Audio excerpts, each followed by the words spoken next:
Mile 95.5. Only 4.5 left to go.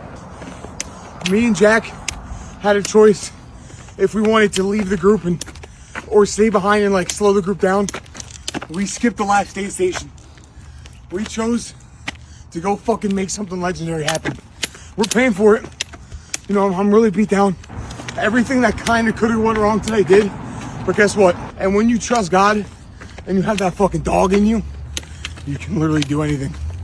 It's mile 95.6 to you 100, boys. Let's go.